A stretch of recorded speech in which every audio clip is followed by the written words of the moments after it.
لیکن کون سی اپوزیشن؟ اس opposition party کا کیا رہے جو کہتی ہے نہ کھیلیں گے نہ کھیلنے دیں گے؟ یہ تخریب کاری پر اترے ہوئے، یہ ایک دوبارہ سے سازش ہو رہی ہے اور یہ پروٹیکشن ڈھونڈتے پھر رہے ہیں۔ پاکستان کے حالات کے بگڑاؤ کے لیے یہ دونوں کزن پھر اکٹھے ہوں گے، دونوں کزن ایک دوسرے سے مشاورت میں، اور تیسرا ان کا ستیلا بھائی جو ایک دوسرے کے ان کے ساتھ مشاورت کراتا ہے، پنڈی والا، تو سازش کر رہے ہیں پاکستان کے خلاف۔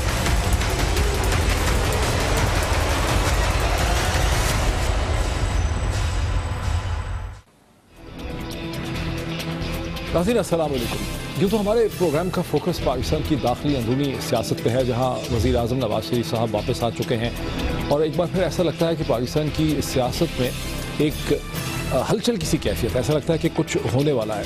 لیکن بہت زیادتی ہوگی اگر میں کشمیر کی صورتحال پہ کامنٹ نہ کروں، جہاں ہندوستانی افواج نے، وہاں سیکیورٹی ایپریٹس نے ایک بار پھر تشدد کی اور خون کی ایک ہولی جو ہے وہاں کھیلی جا رہی ہے۔ کشمیری مجاہد لیڈر جو ہیں حزب المجاہدین کے بہت ہی ینگ کمانڈر، جن کی عمر 21-22 برس بتائی جاتی تھی، برہان مظفر وانی، ان کی شہادت کے بعد، جو کہ سوشل میڈیا میں انتہائی پاپولر تھے، یہی وجہ تھی کہ انہیں حزب المجاہدین میں شامل کیا گیا تھا، ان کی شہادت کے بعد بہت ہی سپونٹینیس دفتن ہزارہ کی تعداد میں جو ہے لوگ سڑکوں پہ نکل آئے اور بہت ہی میسو پروٹیسٹ جو ہیں مظاہرے ہوئے۔ بتایا جاتا ہے کہ جنازے کے اندر بھی جو ہے 1 لاکھ کے قریب لوگوں نے شرکت کی، اور اس کے بعد سے ہندوستانی ایپریٹس نے، افواج نے جو ہے گولیوں کی بوچھاڑ کر دی، جس کے نتیجے میں اندازاً 20 نوجوان جو ہیں وہ شہید ہو چکے ہیں۔ یہ بڑی تشویشناک صورتحال ہے۔ تاریخ اس چیز کی گواہ ہے کہ جب بھی کسی خطے میں اس قسم کی صورتحال ڈیولپ کرے، جہاں لوگ دہتن فوقتن کے اسپونٹینیسلی سڑکوں پہ نکل آئیں، تو پھر اس کا ایک سیاسی حل جو ہے وہ مطلوب ہوتا ہے، اور ہندوستان کو یہ بات سمجھنی پڑے گی۔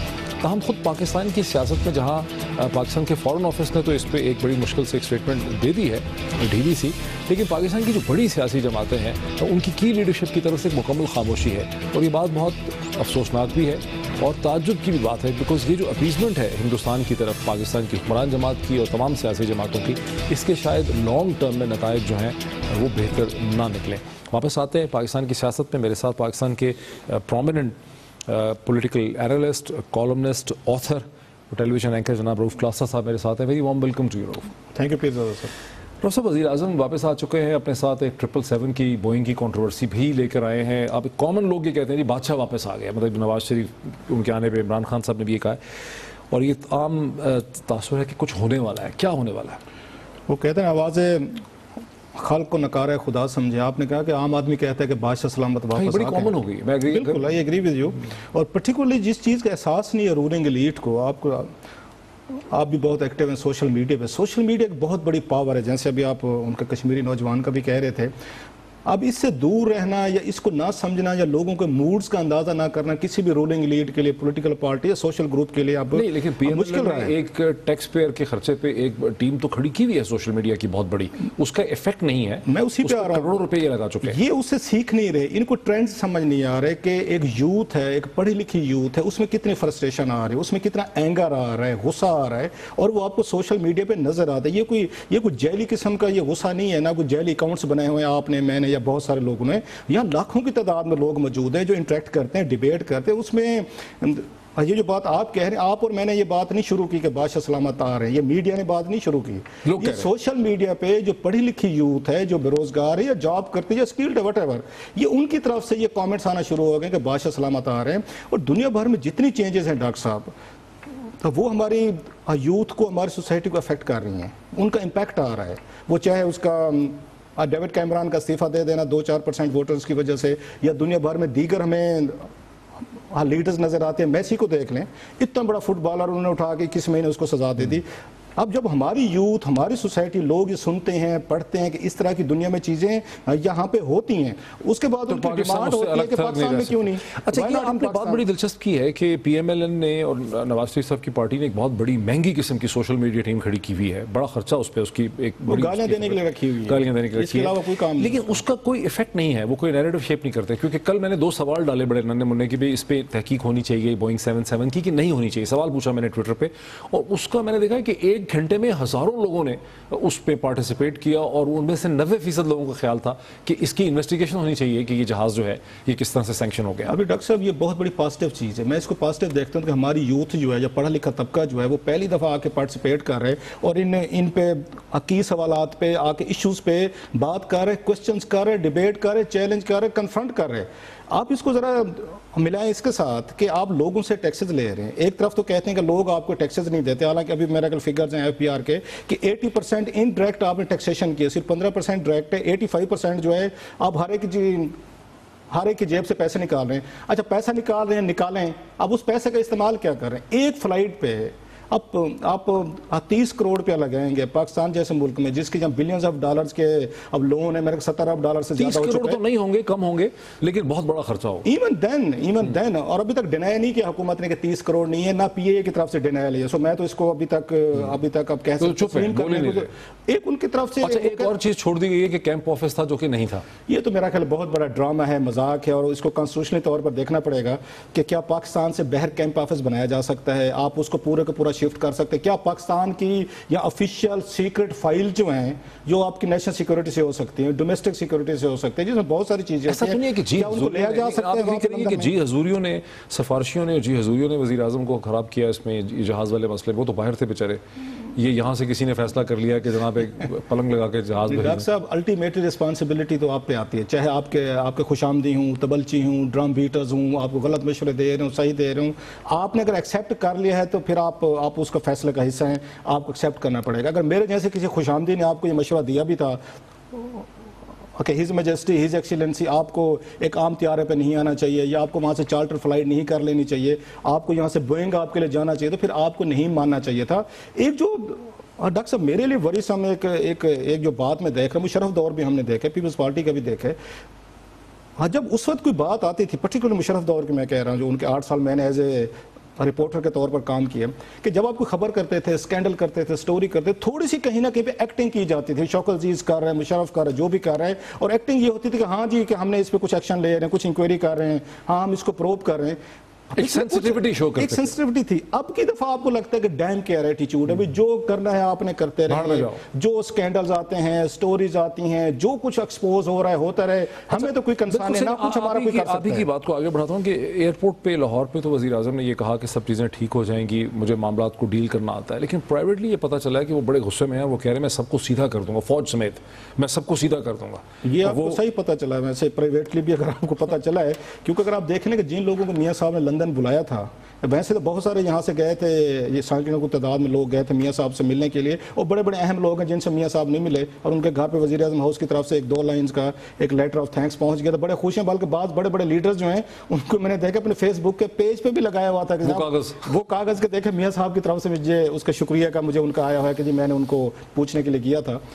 اس میں جو اہم چیز ہے, جو بات آپ کہہ رہے ہیں کہ انہوں نے کن لوگوں کو یہاں پہ بلایا تھا, اس میں مشاہد اللہ صاحب کو بلایا گیا تھا, اس میں سردار مہتاب کو بلایا گیا تھا, اس کے بعد پرویز رشید صاحب تھے, طارق فاطمی تھے. اب یہ وہ لوگ ہیں جن کے بارے میں ایک امیج ہے کہ ان کی فوج کے حوالے سے اپنی اسٹرانگ ایک لائن ہے, whether we like it or not that's another story. اور جو اندر کی کچھ چیزیں مجھے بھی پتہ ہیں, آپ بھی ان چیزوں پہ نگاہ رکھتے ہیں, کہ میاں صاحب نے یہ کہا ہے کہ کافی ہو گیا, بہت ہو گیا ہے, بس انف.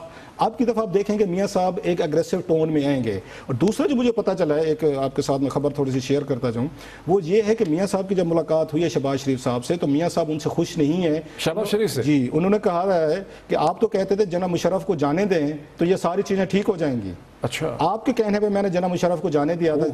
اب مجھے پتہ ہے چیزیں ٹھیک ہو گئی ہیں پاکستان میں, کیونکہ میرے جاتے ہی تو وہاں پہ دوبارہ ایک نیا ہنگامہ کھڑا ہو رہا ہے. سو میاں صاحب ابھی بھی یہ سمجھ رہے ہیں کہ شاید جتنی بھی پولیٹیکل یہاں پہ اپ ہیول ہونے والی ہے, زرداری صاحب کی پارٹی کرے, عمران خان صاحب کرے, طاہر القادری کرے, اس کا واپس آنا, میاں صاحب اس کو ابھی بھی لنک کر رہے ہیں اسٹیبلشمنٹ کے ساتھ کہ فوج کے پیچھے کچھ لوگ بیٹھے ہوئے ہیں جو ان کو استعمال کرنا چاہتے ہیں. لیکن میں نے سنا کہ میاں صاحب کو یہ بھی شک ہے کہ پیناما بھی فوج نے کیا ہے. بس پھر تو اس کا تو کوئی کسی نے بتایا کہ وہ کہتے ہیں کہ میں نے واجپئی سے صلح کرنے کی کوشش کی تو فوج نے مجھے ناکام کر دیا.